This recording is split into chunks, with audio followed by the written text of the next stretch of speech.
to our 12 o'clock Beluga show. For those of you just joining us, again, my name is Teresa. Are you guys excited for the show? Okay.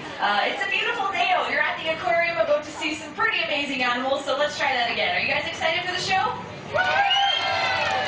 Much better. Excellent. Keep up that energy.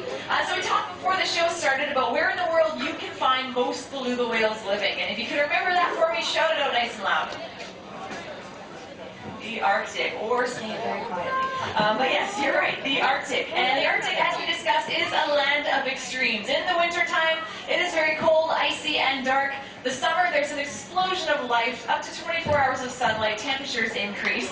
And belugas, they're very well adapted, and they spend their entire lifetime up in that area. Now, they face many challenges living up in the Arctic. One of the newest challenges they are facing is the changing climate. So as the planet continues to warm and the ice melts more and more, new challenges are arising every day that the animals of the north must face. What we're going to do today is discuss what makes beluga whales unique, and how do these adaptations allow them to survive in the Arctic all year. So we have been joined by our marine mammal team who have come in to do a session with the belugas, so it's the perfect time to start off with some introductions. We actually have 3 generations of females in this habitat in front of you, so let's start off with the youngest member of our beluga family right up front. Giving you a nice little wave there is Tika. Tika is our 2-year-old baby beluga. She was born on June 10, 2008, and she's working with her trainer, Phil, today. Now, her mother is in the habitat here with her. She is also coming out in front. Her name is Keela. Keela is 15 years old. She was actually born right here at the Vancouver Aquarium as well. And she's a pretty special beluga because she was the first beluga to be both conceived and born in any Canadian aquarium. And she's working with her trainer, Indy. And last but certainly not least, we have Grandma Aurora. So in the very center of the habitat there, Aurora, she's in her early 20s, been here since 1990, working with her trainer, Sarah. So 3 generations of females. I think that deserves a nice big round of applause. And we've also been joined by Bobby and Molly towards the back of the habitat as well. Now, belugas are extremely well adapted to the cold Arctic environment, and you can tell that when you look at them. Now, they don't have a thick fur coat like a polar bear or a sea otter, but they do have something else that keeps them warm. So if you know what it is, shout it out nice and loud. What do belugas have that keeps them warm in the cold Arctic waters? Blubber, you are right. And you can see it wiggling and jiggling as they move through the habitat. Up to 40 to 50% of a beluga's body weight can be made up of this thick fat layer. To give you an idea of just how much that is, if everybody in the audience can give me a really big thumbs up. And put out your pinky finger. Now put your thumb to your belly button. And look down. If you were a beluga whale, this is how much blubber you would have surrounding your body to keep you nice and warm. So it's essentially like swimming around with a mattress of fat.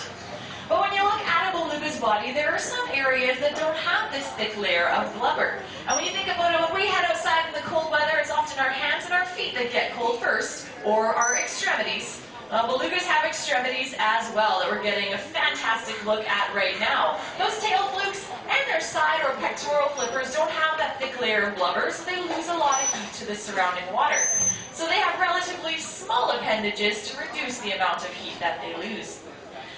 Now, with these small tails, they're not the fastest swimmers when compared to other species of whale and dolphin, but those tails are still extremely powerful. So for those of you in our underwater gallery, keep your eyes out for Keela in front. You'll notice just how powerful that beluga tail is.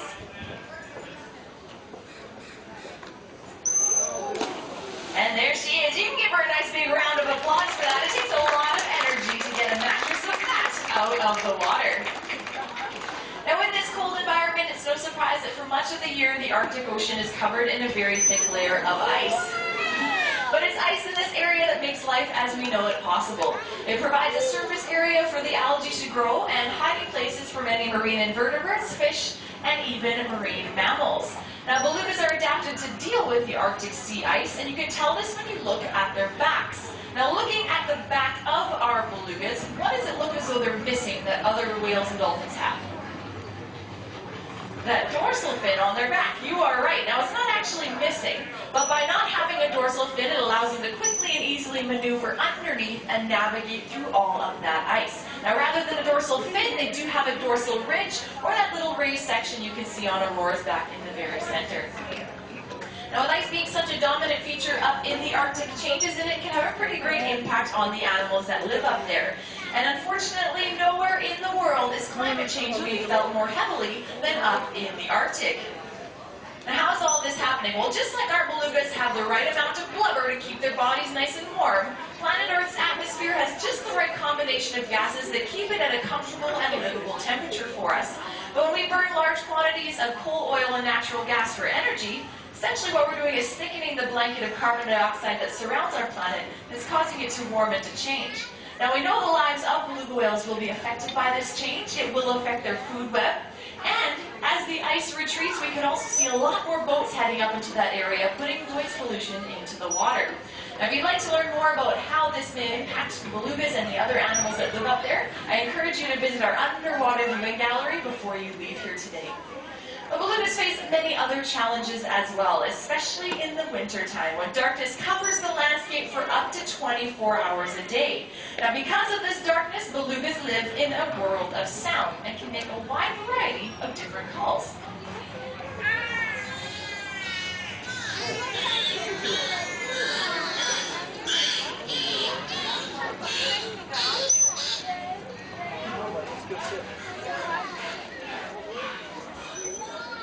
We even got some vocals from Tika in the far back. So they are known as the canaries of the sea for the variety of different chirps, clicks, grunts, and squeals that they can make. And a lot of these sounds are for communication, but belugas also rely on sound to navigate. So because of the prolonged darkness up in the Arctic, they can't always rely on their eyesight, so they use an animal version of sonar. Does anyone know what that's called? Called echolocation. So what the belugas do is they emit a series of high-pitched clicks from within their head. These bounce off of objects around them like fish and ice, and by listening to the echoes that return to them, they can tell the distance and even the shape of these different objects. Now, I want you to draw your attention to the forehead region of our belugas. You might notice it might be moving a little bit there. That's called their melon. And by changing the shape of their melon, they're able to focus and direct the sounds that they're producing. It's much like twisting the head of a flashlight to focus a beam of light. So imagine being able to hear what your surroundings look like, even in the dark.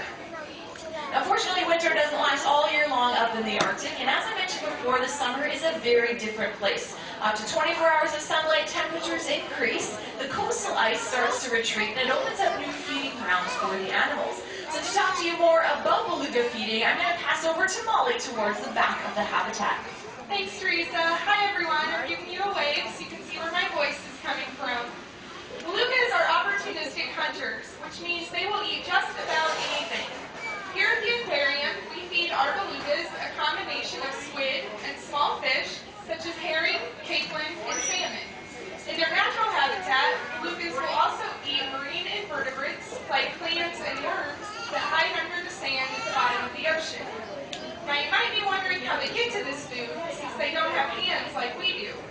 Well, belugas actually have a unique feeding technique that very few other whales and dolphins have.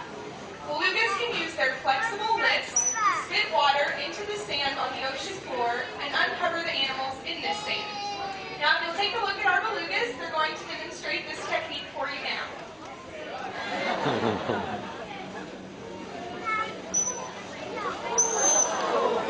There we go. So belugas will often look for food in the shallows or the estuaries, which have become ice-free this time of year, and belugas are extremely comfortable in shallow water. So even in our own habitat towards the back, we have a beach area that they will often head up to. And females will seek out these shallow areas to give birth to their calves. But summer is very short up in the Arctic. Soon the coastal ice starts to reform. Belugas must move out of the shallows, and the entire cycle starts all over again. So we learned today belugas are very well adapted to their Arctic environment, and as I mentioned before, they're Canada's most abundant whales, so more beluga whales in Canadian waters than any other type of whale. Unfortunately, however, some of the populations are endangered, and they're facing new challenges due to the changing climate. But there is really great news, because there's something that each and every one of us can do every single day to help out, and it can be as simple as just trying to use a little less energy in our everyday lives. So we can do little things like washing our clothes on the cold cycle, hanging them to dry rather than using our dryer. If we're doing things because every little bit counts. But today we'd like to challenge you to think even bigger about bigger changes that you can make, not just at home, but at school, at work, and in your community. So on behalf of myself, the trainers, and our 3 incredible beluga whales, it looks as though we might get a goodbye from our beluga whales as well. Well, thanks very much, everyone, and enjoy the rest of your day here at the Vancouver Aquarium. Once again, my name is Teresa. If you do have any questions, don't hesitate to come on over. And if you'd like to view our underwater gallery, simply go right behind you for a staircase on the right-hand side, or all the way around the curve to the left for a staircase and an elevator that can take you down. Thanks very much, everyone. Enjoy the rest of your day.